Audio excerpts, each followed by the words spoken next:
اندھیری قبر، خاموشی اور ایک نئی دنیا کی شروعات۔ کیا آپ نے کبھی سوچا ہے کہ مرنے کے بعد کیا ہوگا؟ عالم برزخ کیا ہے؟ قبر کی پہلی رات کیسی ہوگی؟ اور برزخ میں روحیں کیا کرتی ہیں؟ کیا وہ اپنے رشتہ داروں سے مل سکتی ہیں؟ اور ایک انسان کے مرنے کے بعد اس کی روح اور اس کے جسم کا کیا آپس میں کوئی تعلق رہتا ہے؟ ان سب سوالات کے جواب اسلامی تعلیمات اور حدیث کی روشنی میں آپ کو آج کی اس ویڈیو میں مل جائیں گے۔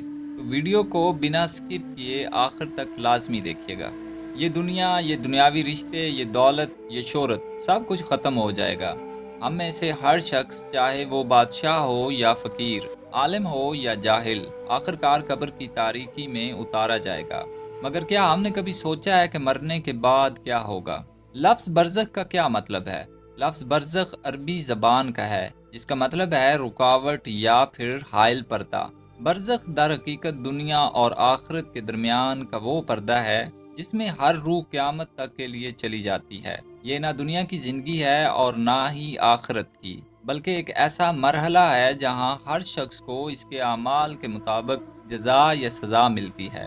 جیسے ہی روح قبض ہوتی ہے، ایک نیا اور پراسرار سفر شروع ہو جاتا ہے۔ کچھ لوگوں کے لیے یہ خوشگوار ہوگا اور کچھ کے لیے انتہائی خوفناک۔ حدیث میں آتا ہے کہ جب نیک بندے کی روح قبض کی جاتی ہے تو فرشتے جنت کے خوشبودار کپڑوں میں سے لپیٹ کر علین میں لے جاتے ہیں، اور اگر وہ بدکار ہو تو بدترین، بدبودار اور عذاب کے فرشتے اس کی روح کو سجین میں قید کر دیتے ہیں۔ یہ ایسا وقت ہوگا جب ہر چیز بے معنی ہو جائے گی۔ نہ بینک بیلنس کام آئے گا، نہ طاقت، نہ عہدہ، نہ رشتہ دار۔ جیسے انسان قبر میں رکھا جاتا ہے، اچانک وہاں دو انتہائی خوفناک فرشتے منکر اور نکیر نمودار ہوتے ہیں۔ ان کی ہیبت ایسی ہوگی کہ اگر زندہ انسان ان کو دیکھ لے تو خوف کے مارے مر جائے۔ وہ انتہائی سخت لہجے میں 3 سوالات کرتے ہیں: بتاؤ، تیرا رب کون ہے؟ تیرا دین کیا ہے؟ تیرا نبی کون ہے؟ یہ وہ لمحہ ہوگا جب کسی کے پاس کوئی بہانہ نہیں ہوگا، کوئی جھوٹ نہیں چلے گا۔ صرف وہی لوگ جواب دے سکیں گے جنہوں نے دنیا میں ایمان کو اپنایا اور اللہ اور اس کے رسول کی اطاعت کی اور دین پر چلے۔ جو لوگ جواب دیں گے، ان کے لیے جنت کی کھڑکیاں کھول دی جائیں گی، قبر کشادہ کر دی جائے گی اور انہیں جنت الفردوس کی خوشبوئیں محسوس ہونے لگیں گی۔ لیکن جن کے پاس کوئی جواب نہ ہوگا، وہ گھبرا جائیں گے، زبان ساتھ نہیں دے گی اور فوراً عذاب کا آغاز ہو جائے گا۔ کیا آپ نے کبھی سوچا ہے کہ اگر کوئی جہنم کے عذاب کا مستحق ہوا تو قبر میں اس کے ساتھ کیا ہوگا؟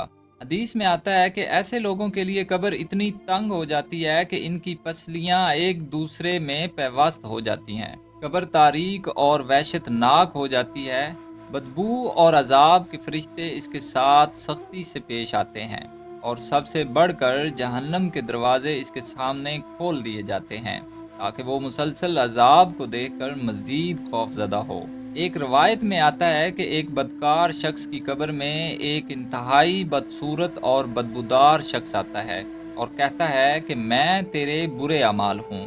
یہ منظر انتہائی خوفناک ہوگا، کیونکہ اس وقت کوئی دوسرا سہارا نہیں ہوگا، کوئی مدد نہیں کر سکے گا۔ دوسری طرف نیک اعمال والے شخص کے پاس ایک خوبصورت اور خوشبودار شخص آتا ہے اور کہتا ہے میں تیرے نیک اعمال ہوں۔ وہ قبر میں سکون پائے گا، روشنی ہوگی اور ایک آرام دہ زندگی شروع ہو جائے گی۔ اب بات کرتے ہیں کہ برزخ میں روحیں کیا کرتی ہیں۔ کیا وہ اپنے رشتہ داروں سے مل سکتی ہیں؟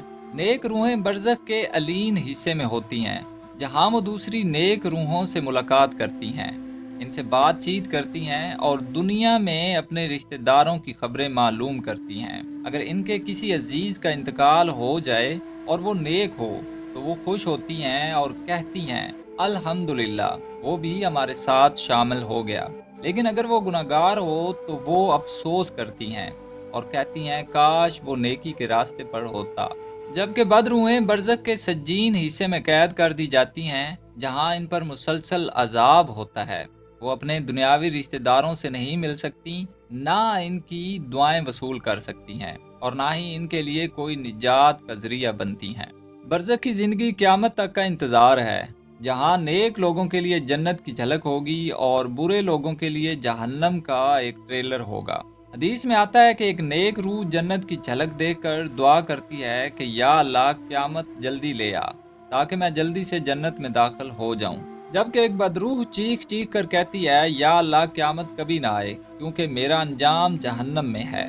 جب کسی کو دفنایا جاتا ہے تو روح کا جسم سے مکمل تعلق ختم نہیں ہوتا۔ حدیث میں آتا ہے کہ جب میت کو دفن کر کے لوگ واپس جاتے ہیں تو وہ ان کے قدموں کی آہٹ بھی سنتی ہے۔ یہ اس بات کی دلیل ہے کہ میت کو کسی نہ کسی انداز میں شعور حاصل ہوتا ہے۔ یہ سب سننے کے بعد ذرا سوچیں، وہ وقت دور نہیں جب ہمیں بھی اسی راستے پر جانا ہوگا۔ کیا ہم نے اس دن کے لیے تیاری کر لی؟ اگر آج موت آ جائے تو کیا ہم ان سوالات کے جواب دے سکیں گے؟ ابھی موقع ہے، ہمیں چاہیے کہ اللہ کے حکم کے مطابق زندگی گزاریں۔ اللہ کی رحمت کے دروازے ابھی بھی کھلے ہیں۔ دعا ہے کہ اللہ تعالی ہم سب کو نیک اعمال کرنے کی توفیق عطا فرمائے۔ آمین فی امان اللہ۔